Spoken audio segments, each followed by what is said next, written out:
Hello friends, I hope आप सब यार पार होंगे। तो फ्रेंड्स, जैसा कि मैं आपको पीछे की वीडियोस में ग्राउंड वाटर और वाटर की कैसे हम सेव रख सकते हैं ताकि वो हमारे फ्यूचर में काम आ सके, ठीक है। तो यहाँ तक हमने पढ़ लिया था, किससे? चैप्टर 2 ओशन एंड कॉन्टिनेंट से हमने पढ़ लिया था, ठीक है।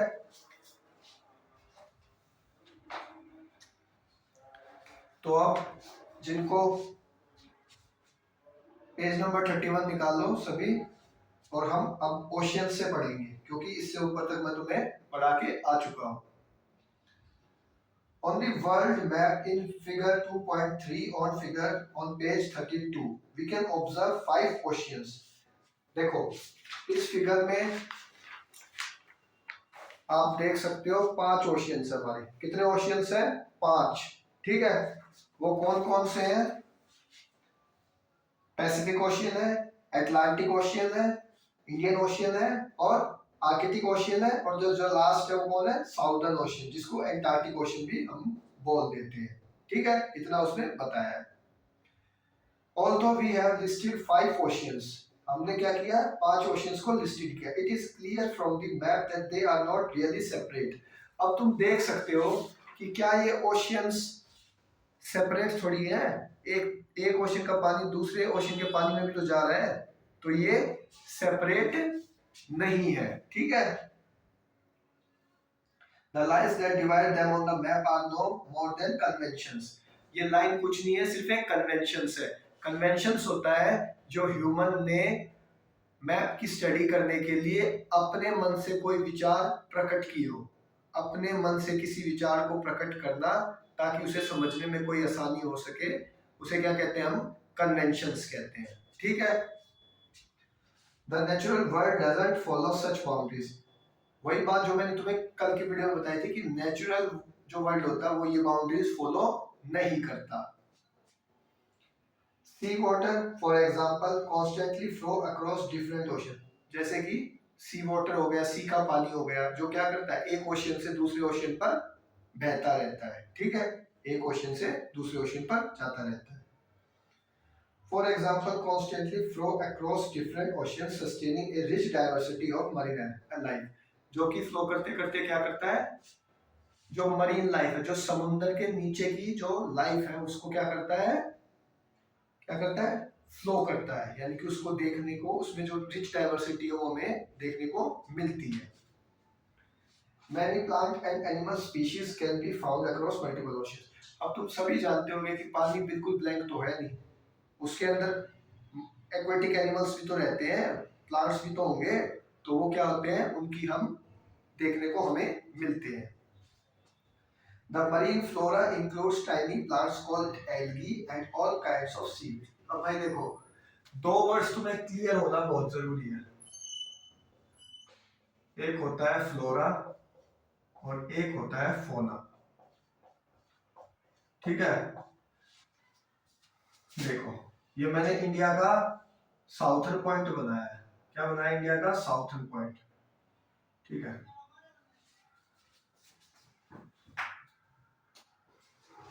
अब देखो भाई, जितने भी प्लांट्स एक पर्टिकुलर रीजन में क्षेत्र में देखने को मिलेंगे, वही क्या हो जाएंगे? फ्लोरा हो जाएंगे। जितने भी प्लांट्स एक पर्टिकुलर रीजन में देखने को मिलेंगे तो वो क्या हो जाएंगे? फ्लोरा हो जाएंगे। और प्लांट्सों की स्पीशीज भी अगर उसमें देखने को मिल रही है तो क्या होते हैं? फ्लोरा होते हैं। और जितने भी एनिमल्स की स्पीशीज, क्या है? एनिमल की जो स्पीशीज है डिफरेंट, एक ही रीजन में देखने को मिले, एक रीजन में डिफरेंट डिफरेंट स्पीशीज देखने को मिले, किसकी? एनिमल्स की, तो वो क्या हो जाते हैं? हमारे फोना हो जाते हैं। सिंपल वन लाइनर है। फ्लोरा वो होते हैं जो किसी पर्टिकुलर एरिया में, रीजन में प्लांट्स की स्पीशीज को आइडेंटिफाई करते हैं। फोना वो होते हैं जो किसी पर्टिकुलर रीजन में एनिमल की स्पीशीज को डिफाइन करते हैं, आइडेंटिफाई करते हैं। ठीक है, इनकी डिफाइन हो जाएगी, सभी ध्यान से सुनना। Flora which includes plant species on a particular region, fauna which includes animal species on a particular region. ठीक है, consist of thousands of colourful fish. अब फोना है तो ओशियंस के अंदर क्या क्या देखने को मिलेगा हमें? कलरफुल फिश देखने को मिलेगी, डॉल्फिन्स देखने को मिलेगी, व्हेल्स देखने को मिलेगी और काउंटलेस डीप सी जो है क्रिएचर्स भी हमें देखने को मिलेंगे। ठीक है, each part of the ocean from the sunlit surface to dark depth has its own diverse life forms. अब भाई जो लास्ट लाइन है, each part of the ocean from the sunlit surface to the dark depths has its own diverse life forms। ये line थोड़ी ध्यान से सुनना। देखो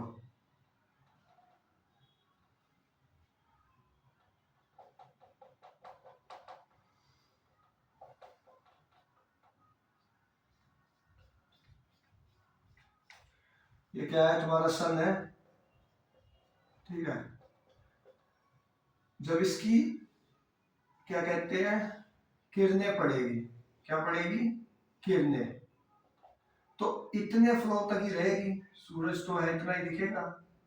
तो इस लाइन में बोला गया है कि यहाँ पर हमें अलग स्पीशीज देखने को मिलेगी और जो इसका एंड है, जो इसकी डेप्थ है, जहां पर बिल्कुल डार्क रहता है, वहां पर क्या होगा, हमें अलग स्पीशीज देखने को मिलेगी।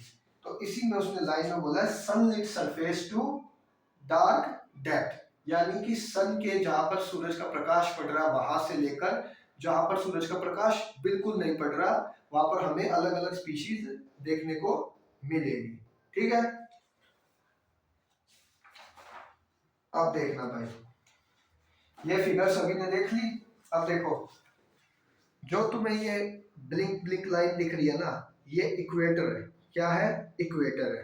ठीक है, तो तुमसे पूछा जा रहा है कि कौन से जो ओशियंस है वो नॉर्थ हेमिस्फीयर में है और कौन से ओशियन साउथ हेमिस्फीयर में है। मेरी बात ध्यान से सुनना, ओशियंस के नाम दे रखे हैं और पूछा गया है कि कौन से ओशियन नॉर्थन हेमिस्फीयर में है और कौन से ओशियन साउथर्न हेमिस्फीयर में है। ठीक है, तो देखो पैसिफिक ओशियंस, पैसिफिक ओशियन हमें नॉर्थ में भी देखने को मिल रहा है और साउथ में भी देखने को मिल रहा है। ठीक है, कहाँ पर मिल रहा है? हमें दोनों में देखने को मिल रहा है, क्योंकि पैसिफिक है, ऊपर भी है और नीचे भी है। ठीक है, अब देखना, देखो पैसिफिक दोनों तरफ है ना, इक्वेटर से ऊपर भी और इक्वेटर के नीचे भी है।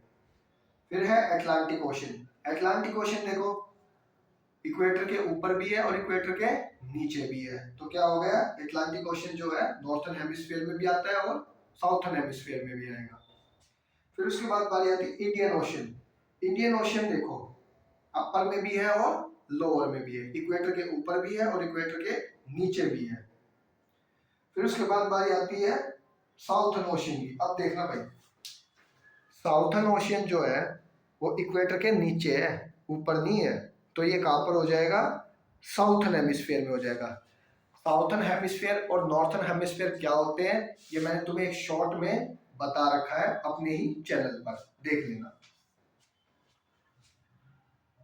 फिर उसके बाद आर्कटिक ओशियन होता है। आर्कटिक ओशियन देखो कहाँ पर है? नॉर्थर्न हेमिस्फीयर में, यानी कि इक्वेटर के ऊपर ऊपर है, नीचे नहीं है। आई बात समझ? तो ऐसे तुम्हें फिल कर लेना है। ठीक है, अब देखना, don't miss out. As the map of oceans make clear, the main limits of the Indian Oceans are Asia to the north, Africa to the west, and Australia to the east। अब देखना भाई, इसको मैं मिटा देता हूँ।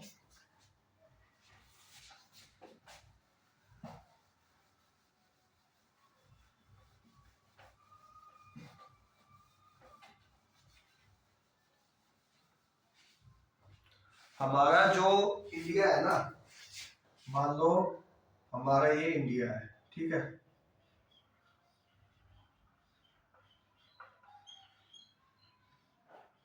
ये क्या है? हमारा इंडिया है। तो उसने बोला है कि इंडिया के क्या कहते हैं, Indian Ocean are Asia to the north, Indian Ocean are Asia to the north, Africa to the west. देखो वेस्ट में क्या है, अफ्रीका इंडिया के, ठीक है। ईस्ट में क्या है इंडिया के, ऑस्ट्रेलिया है। देखना मैप में, ईस्ट में तुम्हें ऑस्ट्रेलिया मिलेगा और वेस्ट में क्या मिलेगा इंडिया के, अफ्रीका मिलेगा, ठीक है। और नॉर्थ में क्या मिलेगा तुम्हें, एशिया देखने को मिलेगा। ऐसा ही मिलता है ना तुम्हें इंडिया का, वही इसने बोला है। On either side of India we find two parts of Indian Ocean, the Arabian Sea to the west and the Bay of Bengal to the east. जब हम इंडियन ओशियंस में देखते हैं तो इस तरफ हमें अरेबियन सी देखने को मिलता है, ये अफ्रीका थोड़ा दूर है, आई बात समझ में। जैसे अरेबियन सी यहाँ फ्लो कर रही है तो अफ्रीका यहाँ है, ये बात ध्यान रखना। अरेबियन सी हो गया और बे ऑफ बंगाल कहाँ हो गया हमारा, इस तरफ हो गया। आई सभी को बात समझ में, ठीक है। अब एक लास्ट और टॉपिक अभी क्लास एंड होने से पहले करा देता हूँ, ओशियंस एंड डिजास्टर्स, कि ओशियन कैसे आपदा का कारण बनते हैं। आई बात समझ में। Returning to the picture of the earth, earth की पिक्चर पर वापस चलो। देखो जो कि हमने कौन से चैप्टर में देखी थी, शुरुआत में ही। ये देखो अर्थ की पिक्चर है, ब्लू सिंबल को हमने पढ़ लिया था कि क्या थे, वाटर का था, और ब्राउन सिंबल किसके थे, लैंड के थे। लेकिन जो व्हाइट था वो सिंबल किसका है, क्लाउड का। किसका है, क्लाउड का। You have noticed white shapes across the globe. Did you guess what they are? क्या तुम गैस कर सकते हो कि वो क्या हो सकते हैं जो व्हाइट सिंबल्स अर्थ पर दिखाए हुए हैं? They are large masses of clouds, यानी कि वो बहुत बड़ी मात्रा में क्या है, क्लाउड्स है, ठीक है। Such clouds bring rain to the continents. यही जो क्लाउड्स होते हैं ये कॉन्टिनेंट्स पर रेन का काम करते हैं। क्या करते हैं, रेन डालने का काम करते हैं। बारिश की वजह, बारिश का कारण कौन बनते हैं, यही क्लाउड्स बनते हैं। They are large masses of clouds. For instance, the monsoon rains we in India expect every summer originate in the ocean. और जब कभी भी हम देखते हैं जो मॉनसून आता है वो किसकी वजह से आता है, इन ओशियंस में जो वाटर है इन्हीं की वजह से क्या आता है, मॉनसून हमें देखने को मिलता है। Without such rains, our agriculture and all life will suffer. तुम खुद आइडिया लगाओ, बारिश नहीं होगी तो क्या लाइफ अच्छे से चलेगी, एग्रीकल्चर हो जाएगा, ठीक है। लोगों को क्या करना पड़ेगा, सफर करना पड़ेगा, और एक टाइम ऐसा आ जाएगा कि सूखा तक पड़ जाएगा, ठीक है। But oceans often also give rise to storm. But होता क्या है, ओशियंस के बेनिफिट भी है बट इसके नुकसान भी है। क्या होता है, कभी कभार इनमें तूफान बन जाता है, ठीक है। ओशियंस के अंदर साइक्लोन्स आ जाते हैं, ज्यादा बारिश हो जाती है और ज्यादा हवाएं चलने लगती है। वेरी स्ट्रॉन्ग विंड्स चलती है ना, जिसकी वजह से क्या होता है, ये हवाएं नुकसान पहुंचाती है कोस्टल एरियाज को। सच एज साइक्लोन्स हो गए जो मैं तुम्हें बताया, which can cause widespread damage to coastal regions of the world, जो कि क्या करते हैं, कोस्टल रीजन्स को नुकसान पहुंचाते हैं। अब कुछ पूछेंगे कोस्टल रीजन्स क्या होता है, जो भी समुद्र का एरिया टच करता है उसे ही हम क्या बोलते हैं, कोस्टल रीजन बोलते हैं। क्या बोलते हैं, कोस्टल रीजन बोलते हैं। A tsunami is another natural disaster that originates in the oceans. Tsunami भी ओशियंस के अंदर ही ओरिजिनेट होती है, ठीक है। It is a huge and powerful wave generally caused by a strong earthquake or volcanic eruption at the bottom of the ocean. Tsunami कैसे आती है, ह्यूज, बहुत बड़ी संख्या में अर्थक्वेक जब आता है या फिर वॉल्केनिक, जब लावा ज्वालामुखी फटते हैं तो क्या होता है, ओशियन का जो बैलेंस होता है वो बिगड़ जाता है, जिसकी वजह से पानी लहर के साथ आता है, ठीक है। Tsunamis can travel thousands of kilometers and submerge coastal areas causing widespread damage. Tsunami जो होती है वो हजारों किलोमीटर दूर तक जा सकती है और क्या करती है, बहुत ज्यादा मात्रा में कोस्टल एरियाज को डैमेज करती है। ठीक है, हमने ओशियंस एंड डिजास्टर्स तक पढ़ लिया है। जिनको नहीं समझ में आया वो एक बार वीडियो को दोबारा देख लेना। अब हम नेक्स्ट वीडियो में मिलते हैं। ठीक है, फिर हम करेंगे कॉन्टिनेंट से। ठीक है।